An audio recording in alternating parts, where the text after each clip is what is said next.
at them in more detail.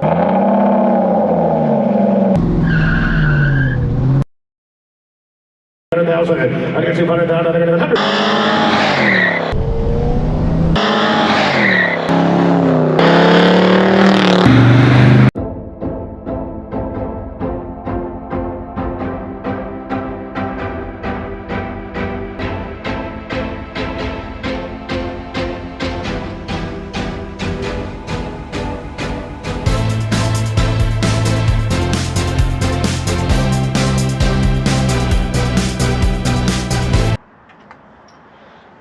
Okay, welcome to American Dream Garage. Today I'm going to do a video I'm very excited about, and it's the history of the first gen and second gen Camaro Z28. The Z28 has always been probably my favorite car. Second has probably always been the Corvette. But as I was younger, Z28s were the cars that I always really wanted. The Camaro came out in September of '66. They had probably maybe the first Zoom call. In Detroit, they had 14 journalists connected with landlines for the introduction of the car. Camaro name was picked, obviously. Most all of Chevy's products started with a C. President of General Motors, when asked what the name Camaro stood for, he said it's small, vicious, and it eats Mustangs.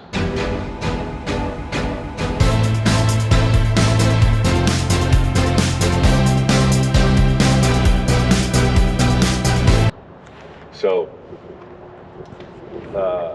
obviously here, today I have only one first gen. This is a 1969. This particular car is an RS. Has a 302, 290 horse engine. Most people, or most things that I've read, said that the horsepower was probably closer to 360.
Then we move on to 1970. This was the first year for the 350.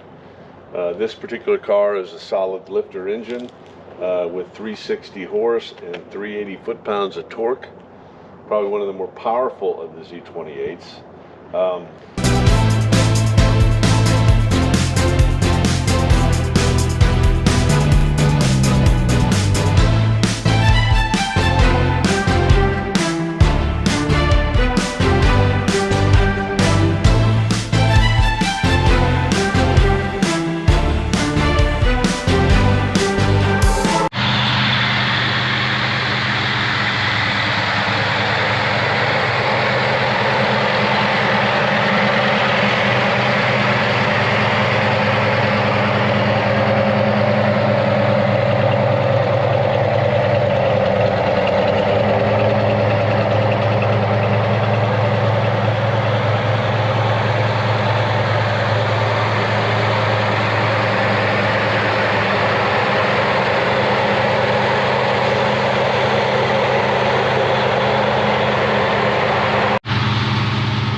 Next is a 73 Z28. This car was the last of the Chrome Bumper, front and rear. Is also the last of the RS models, which is the split bumper. This supposedly has a 5-mile-an-hour bumper on the front. I don't know how that's even possible. By 73, the horsepower had dropped down to 245, but still very capable car from a performance perspective.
Next, we have the 74 Z28, which obviously has front and rear 5-mile-an-hour aluminum bumpers. Horsepower is the same, 245. This would be the last of the Z28s. They sold 13,000 in 1974, which is pretty good production. Good because of the gas crisis and fuel embargoes and all those other things. Chevy decided to discontinue the Z28. As you know, it didn't stay discontinued. It came back in 77.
And then developed up through 81, which is what we have next. This is the last of the Gen 2 Z28s. The car has about 180, 185 horsepower. This one feels a lot more capable than that, but I'm sure it's probably been worked or warmed up just a little bit. This car has air induction. By now, the cars have, from an equipment perspective and a comfort perspective, have really stepped up from the original 67, 69, you know, with a lot of luxury equipment. But I would say one of the things that I find interesting, and some of it is age driven, while I would migrate towards the older cars, when I go out and drive these cars around, and I'm in this blue Z28, I tell you what, I get a ton of attention. And the popularity of these later model second gen Z28s is really, really strong, as is the pricing on these cars.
Videos can be found on my channel with test drives of each of the cars, with the exception of the 74, which I will get to. And there's also two Versus series which show the Camaros 70 against the 69, and then the 73 versus my 73 Trans Am.